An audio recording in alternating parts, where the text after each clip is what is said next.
what kind of marketing opportunities will there be in a virtual world? Like, what about billboards in video games that you have to pay a monthly subscription for to have? Like, that's crazy. Or what about the t-shirt that your physical virtual AI assistant's wearing and it changes based on the advertisement that's there? Like, that's crazy. Yeah. I think the biggest takeaway from why we wanted to bring up the metaverse here is just how fast innovation and technology moves and how quickly we as humans forget and adapt. Last time I checked, blockchain, Web3 was all the rage. Then out of nowhere, Facebook became Meta, and Metaverse was all the rage. And then literally, I woke up one day, and AI is now all the rage, and our Metaverse is forgotten about.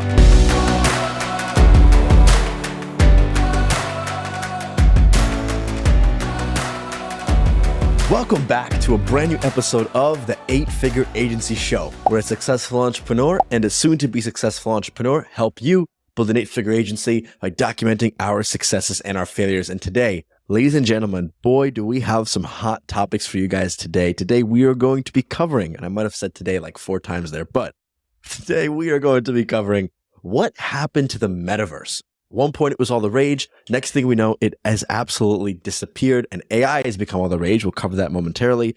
Dunkin' lays off or starts to lay off work from one of its biggest marketing agency partners. What is the lesson that we can take away there as marketing agency owners that you can implement in your agency? And last but not least, we have some exciting things to share about Tesla building robots using robots. Yep. So with that being said, ladies and gentlemen, let's dive right into it. Gary, what happened to the metaverse? Yeah, it's so interesting, right? So I never got into the metaverse. Like I was just like, I don't want to wear a thing on my head. And what I really think is going to happen is augmented reality, AR, is going to be way bigger than VR, at least in the foreseeable future. Because the augmented reality, so just so everybody kind of understands that, is like you wear a pair of glasses, and in those glasses, you can have your computer screen, you can have face recognition. So when I walk up to you and I don't remember your name, it's like, oh, that's Derek from your contacts or from social media. It can give you directions as you drive or walk.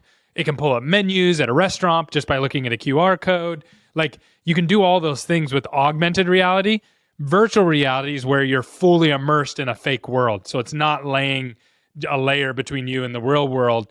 And yeah, I don't know anybody who really got into the virtual or the metaverse. Do you know did any of your friends like love it? Yeah, I have a lot of clients who are actually in that space. And when it was all the rage, they were doing a lot of stuff specifically around Web3, right? And NFTs and how NFTs play a role in the metaverse, right? Worked with a lot of shows in that space. But I'd love to give an example, kind of like how I see the metaverse working. And then something crazy I've been thinking about recently, like how is marketing going to be used in the Web3 and the metaverse and the virtual reality? And I'd love for you to tell me, Gary, if this example is AR or VR. So like right now, as the time of filming this video, I'm in New Zealand. My family is over 8,000 or 9,000 miles away. I really miss my family, right? So when they call me for dinner and we're FaceTiming, I wish I could be there with them. So what I imagine, and I made a TikTok on this recently, is like, okay, what if there was like a headset I could put on where I could virtually be there and eat dinner in my family's house with them, even though I'm 9,000 miles away? Feel like there's a virtual reality or, augmented reality solution for that, where if they're wearing these glasses and I'm wearing these glasses, it's like as if I'm there, but when I take off the glasses, I'm really back here in the house in New Zealand. Is that AR, VR, and what are your thoughts on that? It's definitely VR. That would be virtual reality because you would put on the goggles and that goggles would immerse you into another world. It wouldn't just put a layer over the world that you're currently in. So I think there's a lot of like gaming applications for virtual reality. I think there's a lot of like what you just said, like connecting with other people that maybe you couldn't connect with before, kind of like the way the internet allows us, just like we're recording across the world right now and it just works seamlessly. There's definitely opportunities for virtual reality there, but the downside is you got to wear this big old headset, right? And are you going to wear a headset all day? Where the augmented reality, you just wear a pair of glasses and just like what you're wearing right now, and you can only see it on your side. I can't see what you're looking at or what you're doing on the outside. So I definitely think augmented reality is much closer. But again, it's not as sexy. Like augmented reality doesn't sound as cool as virtual, the VR, the virtual reality. I just don't see people using it all the time. I just don't know people. Even my kids have video games and they could buy one of those if they wanted. They don't. They buy all the regular games that all the other kids are playing. So I think we're way, way, way far away from the virtual reality side of things. Yeah, I was really shocked when Facebook turned into Meta. I couldn't believe it. I was like, what is their play here? Because it didn't make any sense to me. Because then like the Facebook business started suffering, and I don't think Facebook's really going anywhere. In fact, I think that I worry for Facebook because they're going to really, and you're already seeing this, they're losing market share on advertising to other platforms like TikTok. And even now Twitter is coming back into the advertising space. Like I've been really heavy on Twitter. Twitter ads have been working. I've been like looking at ads on Twitter. Can't really tell it's an ad. It's native. If the tweet is written the right way, you're like, oh, I want this. This has value. Let me click this link, right? So like, I don't know. I feel like they've lost attention of their main product, which has been the advertising. But speaking of advertising, in terms of in the VR, I was thinking about this. This is a crazy scenario to think about, but Metaverse and AI combined, right? Imagine being in a fully immersed virtual world where you have an AI butler. Yeah. So it's like Chat GPT in a physical form in the virtual world. And now here's what else I was thinking about. What kind of marketing opportunities will there be in a virtual world? Like what about billboards in video games that you have to pay a monthly subscription for to have? Like that's crazy. Or what about the t-shirt that your physical virtual AI assistant's wearing and it changes based on the advertisement that's there? Like that's crazy. Yeah. The product placement that's going to be there. I mean, honestly, Gary, and I'd love your take on this. I think the biggest takeaway from why we wanted to bring up the metaverse here is just how fast innovation and technology moves and how quickly we as humans forget and adapt.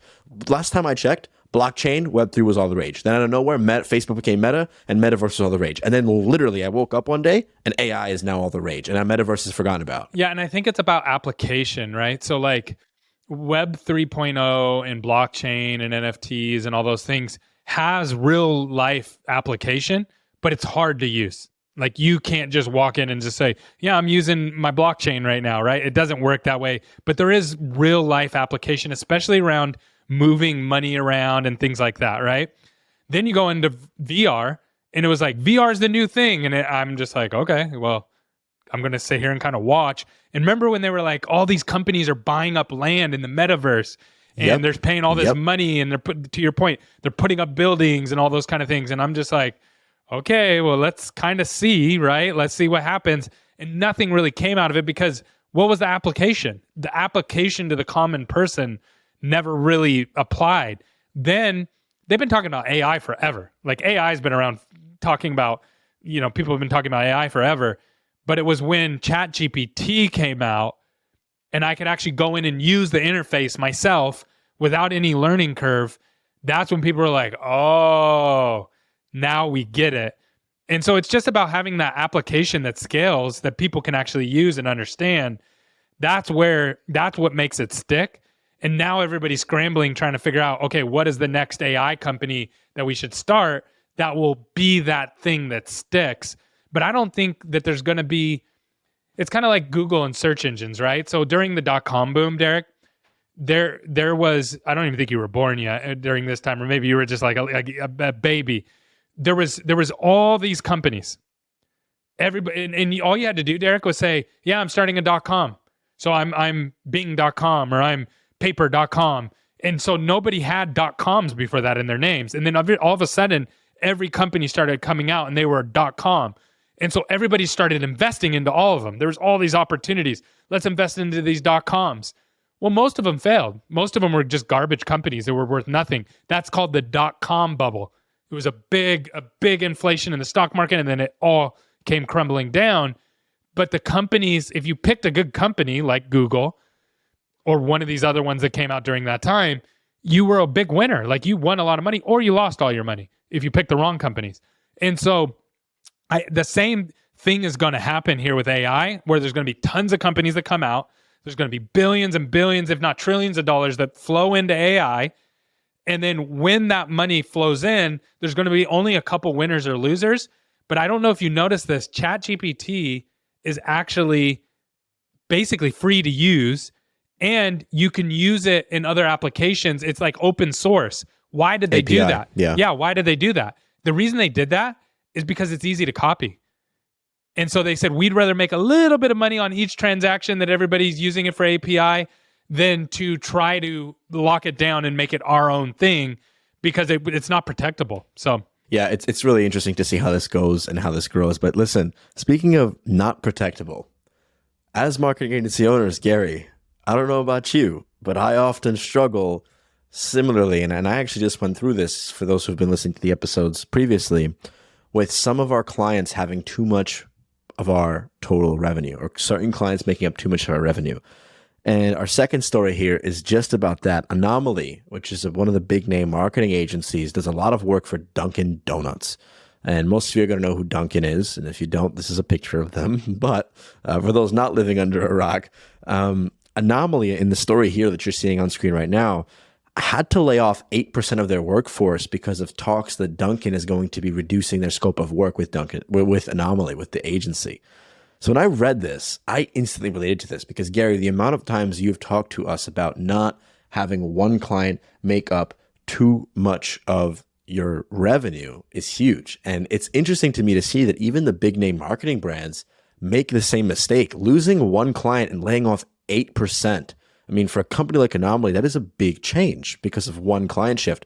What are your thoughts on this, and what are some key takeaways our listeners need to know about? Well, first of all, Dunkin' it looks like they're cutting back their marketing spend, right? Because what did we talk about before the end of the year? We said, hey, when the recession hits and numbers start to fall, one of the areas that people will cut right away is their marketing. And that's just the way the cookie crumbles. And so that's the first thing, is that they're cutting back. They didn't fire them. It looks like they just cut back on no. They picked a new agency completely. Yeah, they right? just changed agencies. Okay, yeah. They just changed agencies, yeah. Okay, so they changed agencies. So maybe it was a results thing. Maybe it was they're cutting budget. Who knows? Now, what I will say, though, is that I've always struggled with this because it's like, okay, when I started with small accounts. And what do we always think? I want bigger accounts. If I could sign on 50 locations at once, that's what I really want. Well, the second you do that, now you have to staff up for that. And then if you lose that account, you have to understand cost has to go down somewhere. And so it's all about balance. But it's hard to have that perfect balance as you're growing because you're never going to have that perfect balance, right? So the second you sign a big account, you have to hire people.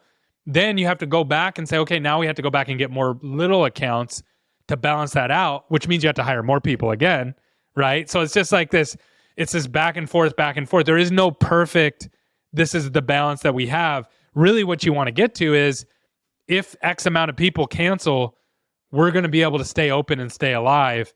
And that's what they did there, is that they stayed alive, but they had to cut a lot of people, a lot of their team members. So what feedback and advice would you give to our audience here in terms of how to build the agency in a way that's scalable in the smartest way possible, right? Because I'll give context. I just lost, in full transparency, a high 4 figures a month client, massive, like full-time salary client, right? And they were with us for a year and a few months, and they decided to bring things in-house, totally amicable. But that's a massive hit, right from them leaving, you lose like 15% of your revenue right there. Had to lay off staff, like it was a big thing, right? What's the right way to scale the agency just in a smart way, or is there no right way? It's a matter of providing the right service. And when that whale client comes along, you can't really say no. Like, it's easy. I wouldn't say no. That's the part that drives me nuts, is like when people say these kind of things, they're almost like, well, yeah, I wouldn't say yes to this account. Everybody's going to say yes to them, right? Like if it fits what you do and you can service them. But then you have to offset, and we're in the middle of this. We only used to work with single practice dentists. We went to bigger DSOs that had, 50 locations, things like that. So you can imagine that's a huge swing. But then now we're going back the other way and say, we got to get more of the smaller practices. So you just always have to have a balance. If you don't have a balance, then you're going to be in trouble. If you have one client and they're a big client, you're on the ropes. Like, you're one client quitting away from shutting down your company. Because it's not about just having to cut expenses if you lose the client, because you're going to have to do that regardless, right? Like, if you lose enough clients, you have to make cuts. It's about staying alive. Can you stay alive as a marketing company? That is the name of the game. And so that's where it gets a little bit tricky. So for us, what we do is start at all single locations, great. Go to multi-location, that's great. Now we're at a little bit of a risk, because if we lose one client, it could really hurt us. let's go back to the single locations and balance it out. I really, really love that advice because as simple as it sounds, I think a lot of people don't understand it. And I think I've been struggling to understand it. And selfishly for me, I think what's been difficult is client acquisition. And we'll talk about that in a later episode, but just in general, growing fast enough, meaning in theory, that sounds perfect. But in my current industry, I can't get anybody. So if I can't get anybody, I can't balance out nothing. So I have to stick on to the clients I have now, which happen to be a lot bigger. And when they hurt, it stings. It really does. But I want to reiterate that because I think a lot of people need to hear exactly what you just said. Don't say no to the whale clients if they're in your wheelhouse, if they're in what you can service. But when you get that whale client, double down and work harder to get those smaller clients. Now, I want to be really clear here because I think I made this mistake early on. When I realized that I was a little bit over leveraged, I started offering much cheaper plans at like $1,000 a month, $1,500 a month. Not only did those not work, but they took up the most resources, were the most headache, and the least profitable because those clients never saw results and ended up leaving. So Gary, how do you find the balance between pricing your service properly? Because it's very clear, right, that when you work with a bigger company and when you have, for example, even for you, when they bring you 50 locations, it's a lot of a bigger monthly investment than it is for one dental practice. How do you price it properly where it's still worth your time to work with the one dental practice, or for everybody listening, with that one client instead of the group or with the whale client? How do you balance that? That is a really good question. And I think it boils down to productizing your service. So what I mean by that is, I don't mean just making it so anybody can copy it, but making what you do a process that is repeatable and predictable. And it's hard to do though, because you can't. Here's the hard part about it. I wish I could go in and just do all of sales, and I could do all of client, success or account management and ops and all these things, but I can't, right? So then you have to train people to do those things. And that means you kind of have to let them fail, go through the process, let them learn, let them grow, and then move on to the next person and to help them. And you have to create a product that you deliver, that whether I deliver this product to one person or I deliver it to 100, this is what we do, and we're successful at it, and we're profitable at it. That's the name of the game. In what you're describing, in my opinion. I think for even extra value for those watching and listening, the book they need to read, and you've recommended this multiple times, Built to Sell. So, because a lot of people are probably thinking, well, Gary, I do Facebook ads for real estate agents. How do I productize that? Well, the thing is, you don't necessarily turn a service into a product. You can't do that, but you productize the process of fulfilling on the service, right? I think that's the secret. So like you say, okay, I run Facebook ads for real estate agents. My product is step 1 is this, step 2 is this, step 3 is this, et cetera. And it's a 5-step process. It's the same no matter if you have 50 practices or 50 locations or if you have one location. It's just we do it 50 times more and we charge more accordingly. And correct. But I think I think it's much more attractive.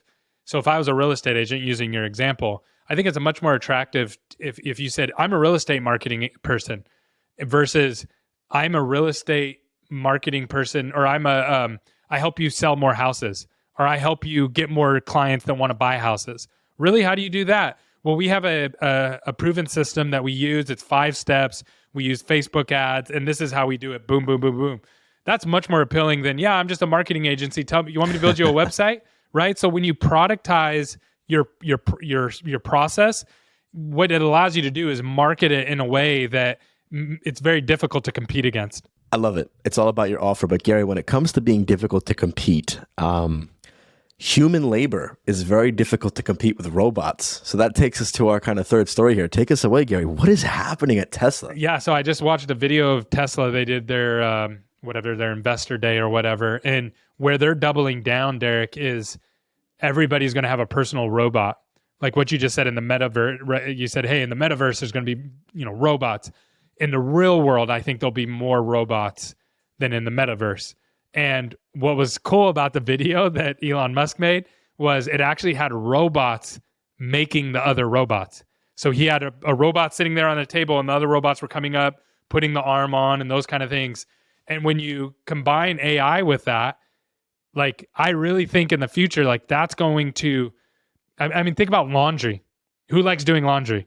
Nobody, right? But everybody has to do it. Unless you're going to hire like a full-time person that lives in your house, you have to do your laundry. Dishes is another one. It's just this wasted process that you have to go through of just so much time. Imagine if you just had a robot that would do those kind of things for you and protected your house while you slept or while you're away and things like that. I think it's really, really cool. You know, I said this in a previous episode, but Gary, let me paint this picture for you. So imagine if instead of DoorDash, Uber Eats, and Instacart being run by people, it was robots, and the companies ran the software and rented out the robots. They means they cut their labor costs. They can even decrease the cost that we would have to spend as consumers to use the services. They would get a lot more market share, and they won't have to pay anybody. The robots can also work 24/7. They don't have to worry about any labor laws or anything like that. I mean, that's really scary to think about. That's crazy. Yeah. So what Elon Musk actually talked about a couple of years ago, and he's always late on his deliveries. I don't know if you've ever noticed that, but he usually ends up delivering. But he actually talked about making all of the Teslas robo taxis. And so what you would do is it's like basically Uber with your Tesla. And so when you buy a Tesla, you use it during the day to go work. Well, while you're at work, you don't need your car, right? You just need it to get there. So then you could let it go out and be an Uber for you, and they would profit share with you.